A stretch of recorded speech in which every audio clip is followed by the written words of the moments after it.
श्रीमद कुंज विहारे नमः। श्री स्वामी हरिदास विजय तीर्थराम। क्या किसी को देखे बिना उससे प्रेम संभव है? असंभव। संभव यदि अपने किसी प्रियजन के द्वारा उसकी गवाही हो। भौतिक जगत में भी यदि हमारा कोई मित्र प्रियजन किसी अपने मित्र की प्रशंसा करे जिससे हम ना मिले हों, उसके सद्गुणों का बखान करे, तो हृदय में उस अनदेखे अनजाने की एक सुंदर काल्पनिक छवि आकार लेने लगती है।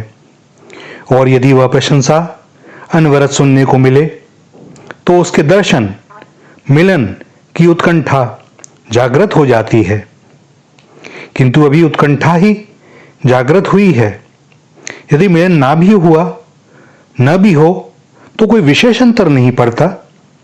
उत्कंठा के जागने का कारण यह है कि विशुद्ध के अंश होने के कारण हमारा स्वाभाविक रुझान सद्गुणों की ओर ही होता है, और जिसमें भी सद्गुण प्रतीत हों हम न चाहते हुए भी उसकी ओर आकर्षित होते हैं। अभी उस मित्र को देखा नहीं है, किंतु दर्शन मिलन की इच्छा जाग गई, और फिर कभी उस काल्पनिक छवि की सत्यता को परखने के लिए हम अपने बंधु प्रियजन से कहते हैं कि भाई, यदि वह इतने ही सद्गुणी हैं जैसा कि तुम वर्णन करते हो तो कभी हमें भी मिलवाओ ना। अच्छा ठीक है, कभी समय मिलने पर मिलवाएंगे। अब यह सुनने के बाद इच्छा तीव्र हो जाती है, और आगे जब कभी अवसर मिलता है तो उनसे पुनः कहते हैं कि भाई कब जाओगे। हमें ऐसे सद्गुणी का मित्र बनना भाता है। अब उनसे अधिकाधिक संपर्क की इच्छा बलवती हो जाती है।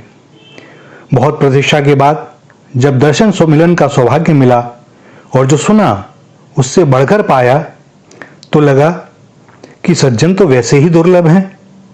अब श्री हरि कृपा से कोई मिल गया है तो यह छूटने न पाए। एक बार मिलन हो गया तो अब उसकी वास्तविक छवि उसका नाम स्मरण करते ही प्रत्यक्ष हो उठती है, और पुनः पुनः इच्छा होती है कि फिर कभी उनसे दर्शन मिलन हो, वार्ता हो, सानिध्य हो, सत्संग हो। यह तो रही जागतिक बात, और यही स्थिति भक्ति में है। विभिन्न माध्यमों से श्री युगल किशोर के सद्गुणों का वर्णन सुना। शास्त्रों ने उस पर प्रामाणिकता की मोहर लगा दी, और संत उनकी अहेतुकी कृपा और अकारण करुणा की गवाही दे रहे हैं।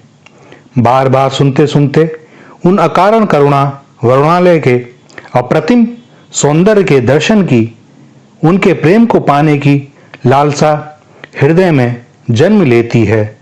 और जब यह तीव्रतम हो जाती है कि किसी प्रकार एक बार तो दर्शन हो जाए, तब श्री हरि किसी संत को प्रकट कर देते हैं जो मिलन का रास्ता सुगम कर दे और किसी भी रूप में पहचानने की शक्ति दे।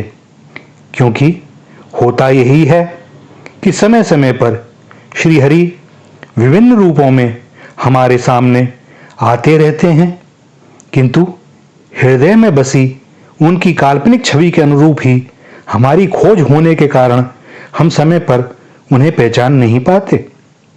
एक दृष्टांत स्मृति में आता है कि चित्रकूट में निवास करते हुए गोस्वामी जी पर श्री हनुमान जी महाराज की कृपा हो गई थी।